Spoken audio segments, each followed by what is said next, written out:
Welcome back to Global Voices, the show that talks about international issues, big issues happening around the world. Today we are talking about Niger. We're talking about the African continent.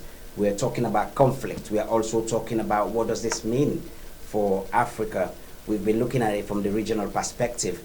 And we want to, before we come back to the region, we want to talk about the global geopolitics, what's happening around the world. We know, for example, that there are big players in Niger. Niger is an important partner to some of the Western countries. For example, France, the United States, Germany, and Italy have troops in Niger on counter-insurgents and training missions, helping the army to fight groups linked to Al-Qaeda and ISIL. We also know that Germany's defense minister, had said there is concern about their soldiers there. So, there is connotations. There are things to talk about here, particularly to do. But before we talk about the lessons, I want to come back to my guest there, Lawyer Kanu. Lawyer Kanu, I want us to talk about, firstly, the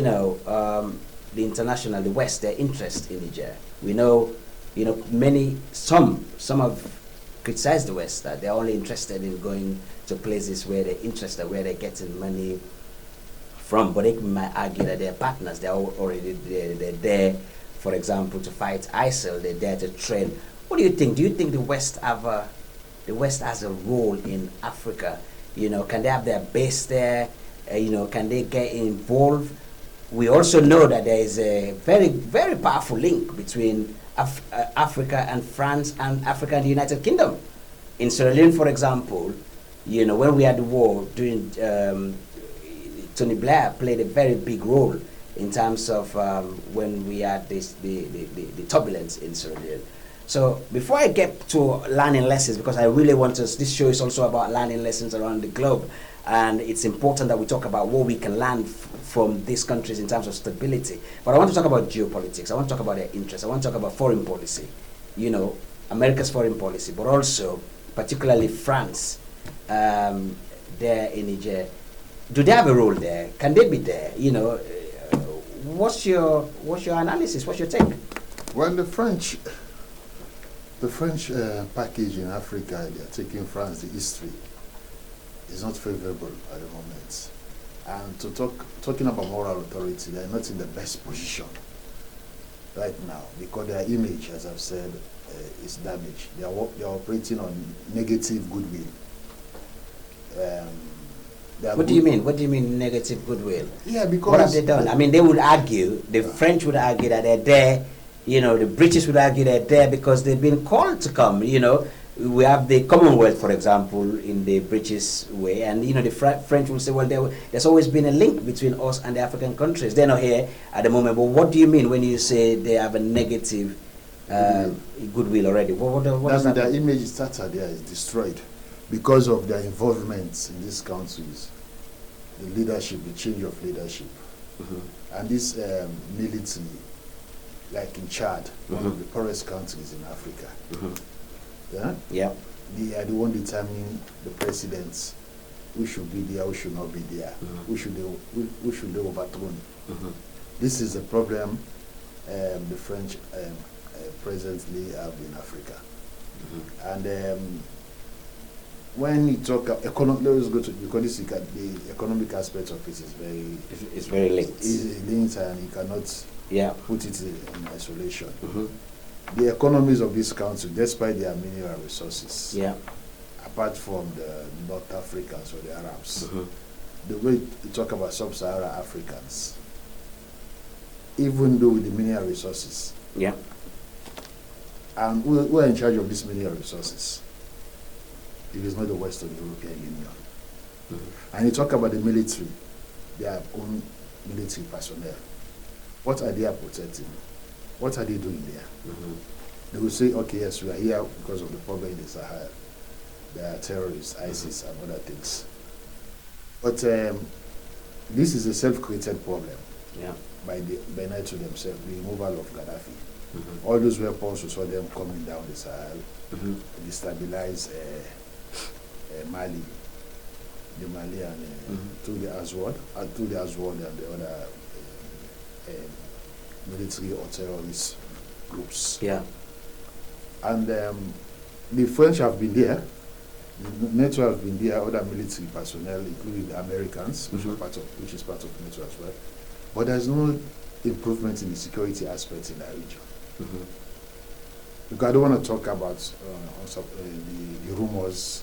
Something we cannot support with evidence. Evidence. But the problem, because despite their presence in the region, there's still a lot of insecurity. Talking about the north of Nigeria, that share borders with Nigeria, they have this Boko Haram problem, which is not far from the French base or the American base or NATO base in particular. So what is the essence? What is the benefit of these guys? Yeah. Well, it's a valid question. Obviously, you know, the Europeans are not on the show to defend themselves, but they will advocacy. You know, they will say they're there to do what they do.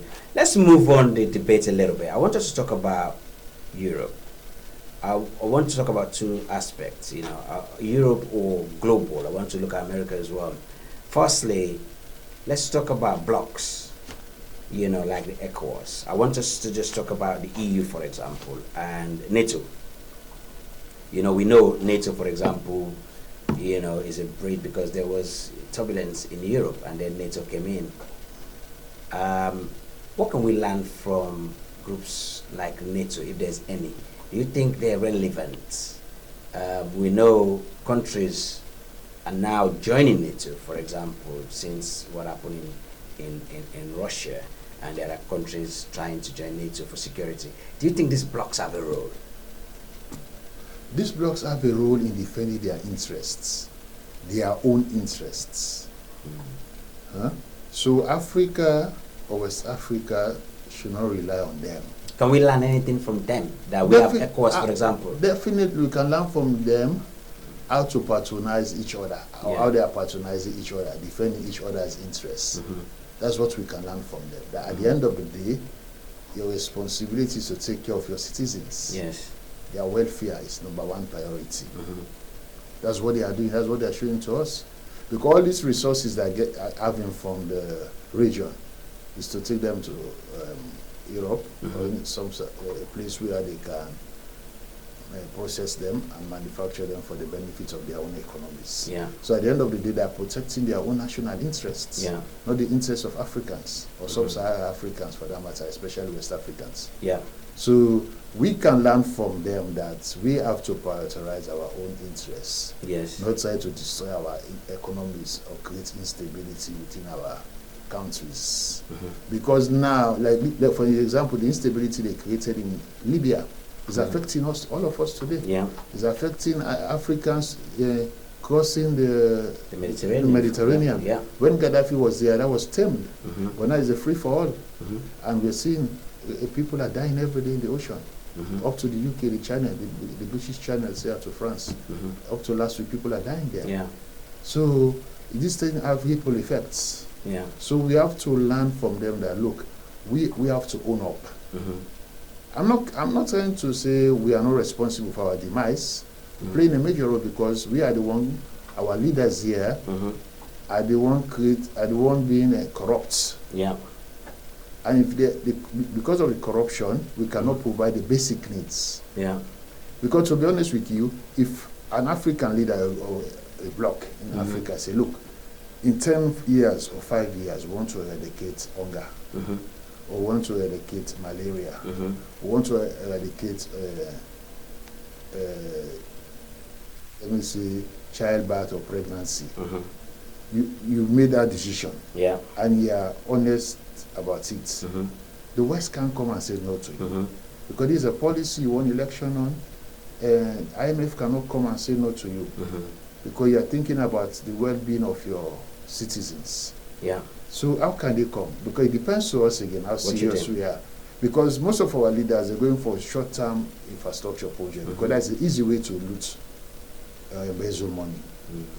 Instead of long-term projects. That is beneficial. That will be beneficial for long term. So we have to learn all these things, but again, it comes to how well-informed the public is. The voters here or the citizens here to pressure the governments Yeah. or their Well, politicians. that's part of what we're doing. That's part of what we're doing as Yeah. a show to try and, encourage voters. Voters have the power. In the report from my colleague Elizabeth, towards the end, she said of the 17 coups recorded globally since 2017, 16 have been in Africa.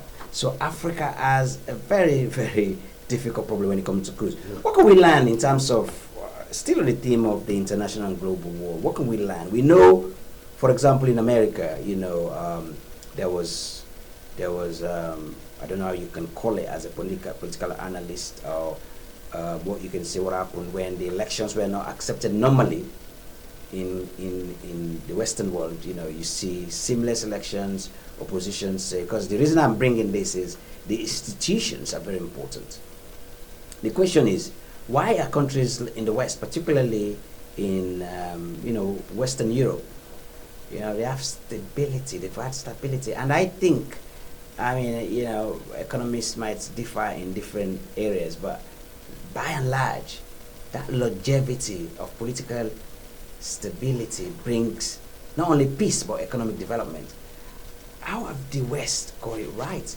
They argue in Parliament, they always challenge each other. You see here the opposition is not afraid, politicians, because the idea is, if people can discuss their issues in Parliament and politicians can be removed, you limit the idea of anyone thinking of actually going to start a coup. And why is it that, for example, in Europe, there are military officers here, the generals, they never think about it. Is it because the people will not accept the legitimacy of a military? They've gone past that. What have they done, do you think, from your experience on the global level? What do you think they've done? Is it the institutions? Is it the military? Is it training? Is it the economy? What is it that they've got right here in the United Kingdom, for example? We've been following, news here. You never think about the day that there will be coup in the UK, for example, or in Germany or in France. What have they been doing? They love their countries more than the political parties. Okay. They love their country. Their loyalties with the country. They are nationalists. They are not party loyalists. That's why I say a party can win here after 2-3 years. Another party can come and win. Their loyalty is with the party, with the country. Okay. And they're creating opportunities. Mm. They create opportunities for the young people to thrive. Yeah. And you look, because of there is a lack of opportunities, those out of 17 schools, 16 schools. A majority of those schools, if you look at them, they are one of the poorest countries that have majority of those schools. Yeah. Because of the hardship. That's why earlier on I stated that there is a perfect correlation between poverty and military schools. Mm. Yeah. The man is with a gun, Mm-hmm. just like a carpenter with a hammer. Whatever he wants to hammer. Yeah. This guy is with a gun. Yeah. He can go to the house, the state house, and put the president and his family or a family under gunpoint, and ask them to resign, go to the radio, television, and announce. Yeah. And the people will come out the streets and dance. That's what we've seen, we've experienced, me and you. Yeah. We're seeing presently what is happening in Mali, Ivory, Cote d'Ivoire, Burkina Faso, and Niger. These things are normal. Mm-hmm. It's not rocket science. Hardship breeds instability. Yeah. Hardship Breeds instability. instability. There is nothing else. So again, what the West have done, because look, there are Turkey for that matter. For example, there used to be military coups in Turkey. Mm. But what they've tried to do here, they've tried to, the institutions you are alluding to, yes, it's good. But if there is hardship, there is corruption, those institutions will not survive. Because the reason I'm saying, and I want to talk about the institutions, I see, myself and yourself, we went to university here, and, we studied law, for example, and, we know how the legal, for example, the legal sector is very independent. You go to court, you see how the judges, they're proud. And, the police here in the United Kingdom, the military will not tell the police what to do, for example. Yeah. They will not allow that because they know their remit. They will, you know, the military knows their role. And what I've seen also and what I've learned from the West is, you know, in the United Kingdom we have what they call unwritten constitutions, but there are things that are very important in that unwritten constitution. Even the morality, for example, if the people are against something, the politicians will change course. Yeah.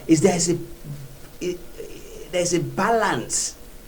The politicians they always want to hear what the public opinion is. Public opinion in this country is like winning the election, for example. Yeah. And you know, if the public opinion is going against a leader, for example, in the United Kingdom, for example, that leader may lose his leadership because the party does not want them to lose. So if you're unpopular, the point I'm trying to make is, you see, there is that pride in their role, and they are not bullied. They're not bullied. For example, the military knows exactly. You won't see the military on the streets, for example, doing the job of the police unless the military is called upon. And there is that discipline also, you know. And you'll see ministers in their departments. They know exactly what their briefs are. So there is always that. So what can we learn from this system? Because I think the institutions have a lot to play. Because, for example, the military is disciplined, the police is disciplined. I agree, the economy, because again, if you have an economy where the military they're not being paid well, for example, the police, they're not being paid on time, for example, that might break. But yes, there are challenges in the West there. We see the economy, the police, you know, we see teachers, you know, going on strike, for example. But law and order, majority of the people follow law and order. And I think that is the rule of law is very important in any democracy. You know, you cannot undermine the rule of law for your own gain. For example, we saw here leaders like Boris Johnson breaching the COVID rules and paying heavily political price for that. And I think if they don't do that, then you have a situation where dissent starts to breed. And I think that's a problem. So can our institution, because it might be training, for example, you know, in schools, how the mindset is being worked. What can the African leaders, for example, learn? Or what can they borrow from other areas around the world, for example? What do you think? We Africans, because the leaders came from us, within us. Yeah. Because the leaders are microcosm, are just example of the rest of the population. Mm. So if the majority, the overwhelming percent, the overwhelming majority of the people, populace, yeah. the populace here, cannot read and write, they are not well informed. Okay. I think this is one of our major problems. Mm-hmm. Because of the high level of illiteracy and people not following, definitely they are bound to be uninformed. Mm-hmm. And if you're uninformed, the chances for you to make wrong decisions is great. Mm-hmm. Because every Jack and Jill can just come and spew out some nonsense, Mm-hmm. then you buy. You fall for them without critically analyzing them. Who is this man? What is his track record? What has he done? What is his record when he was working at social department or there? Why did they release him? Why did he leave? Mm-hmm. All these things have to be taken into consideration. But if the population is so illiterate and uninformed, they cannot make these things. They cannot ask these questions. Mm-hmm. And you're talking about why the military or the people are not encouraging this thing. Because there's fairness in the system. Mm-hmm. There's fear because they've learned their lessons that Mm-hmm. if the system is not fair, they don't have access to justice. Access to justice, yeah. Yes. Mm-hmm. And these people, this thing will come back to, will have a boomerang, will Mm-hmm. bounce on them negatively. Mm-hmm. Because like recently, I remember one man went to court Mm-hmm. just with little advice. The judge is there, even though he's a multinational company, Mm-hmm. against someone that is not a lawyer, went to represent himself. But based on fairness, the judge, he said, look at this country. He said, I went there as a layman, Mm-hmm. argue my case with small help I got from other people around, Mm-hmm. from legal friends I have around. Mm-hmm. But I succeeded over a multinational company Yeah. because the judge is fair. He says, it's not like Africa. Mm-hmm. If it's like Africa now, or especially West Africa, our countries, we say, look, who is this man? The company will just pick up the phone, access the judiciary, and access the judge to someone. This breeds, all these things put together, these disadvantages, and the lack of access, or the system being fair to their citizens, breeds discontent. If there's a lot of discontent, these situations arise, this military goes, the guy in the layman in the street will jump. So this, I don't have remedy. there's a remedy. I don't have peace in my country. I don't have access to justice in my country. So what is the essence of this democracy? So it's better for me to stay under military government, because we've seen that, we've witnessed that. Yeah. People are even dreaming or calling for ABC to happen negatively. It's because the system is not fair. Yeah.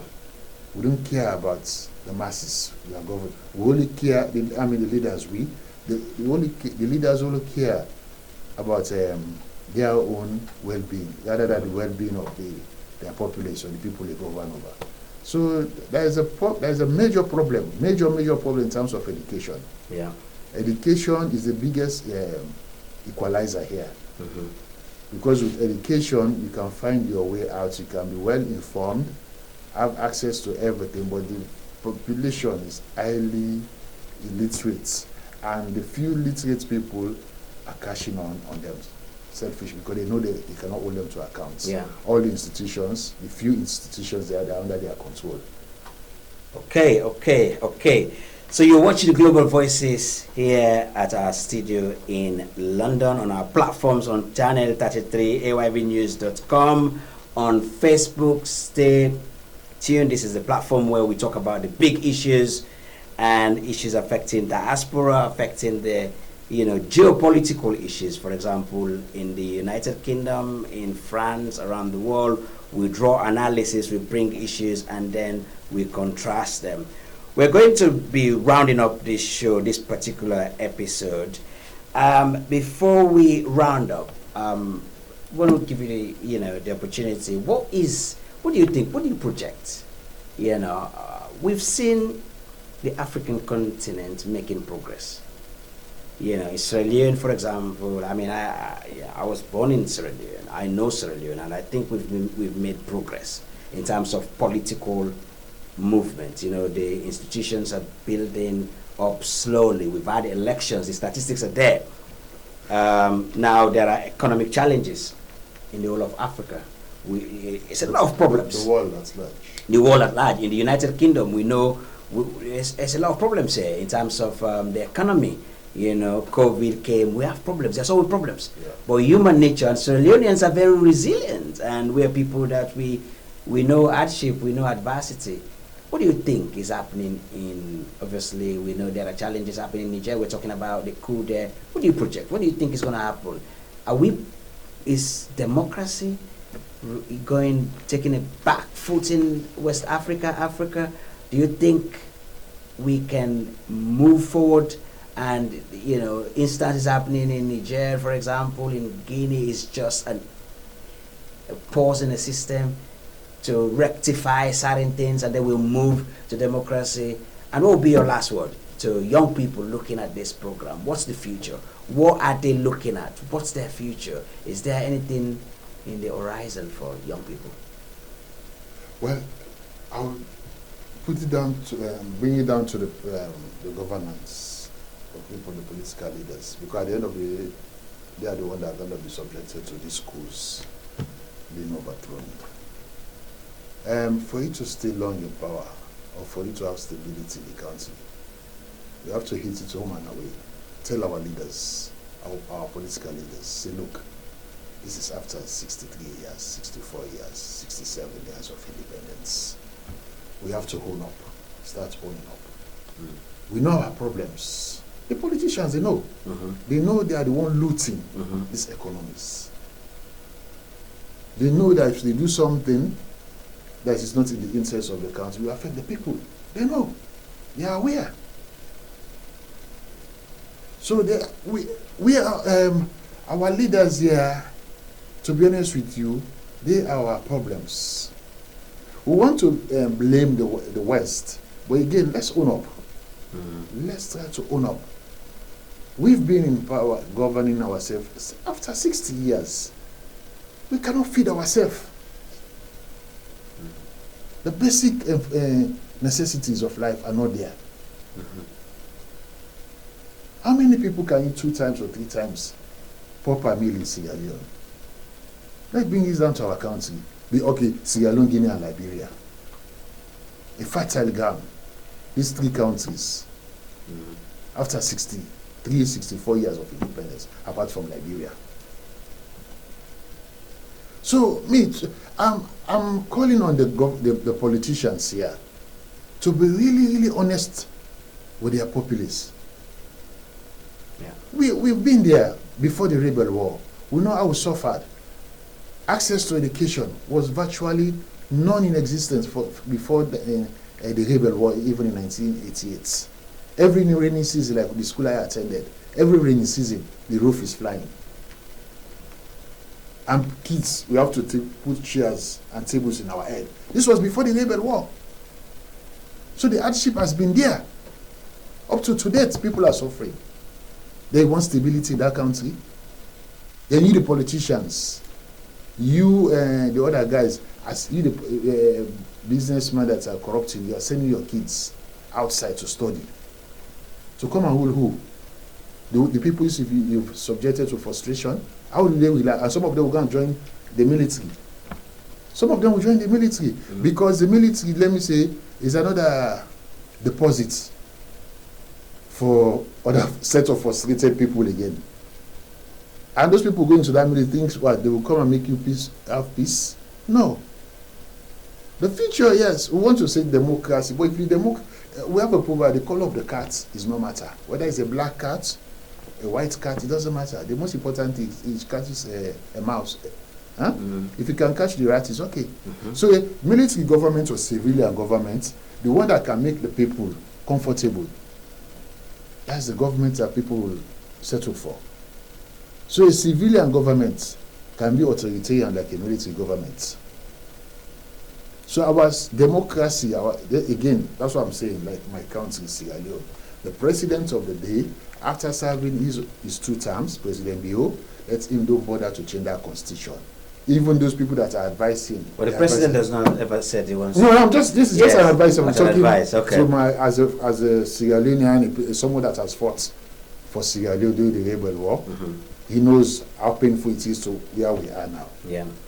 So let him not listen to those advice. And what he should focus on delivering the basic, just like what he said in his flagship program, Feed Sierra Leone, from free quality education to Feed Sierra Leone. If he can achieve those things and leave them as a legacy, then it's okay.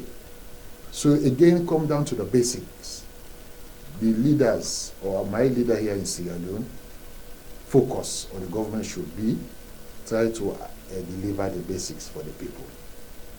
And the education aspect of it, as he is moving on, with his educational flagship from the last term, is spot on.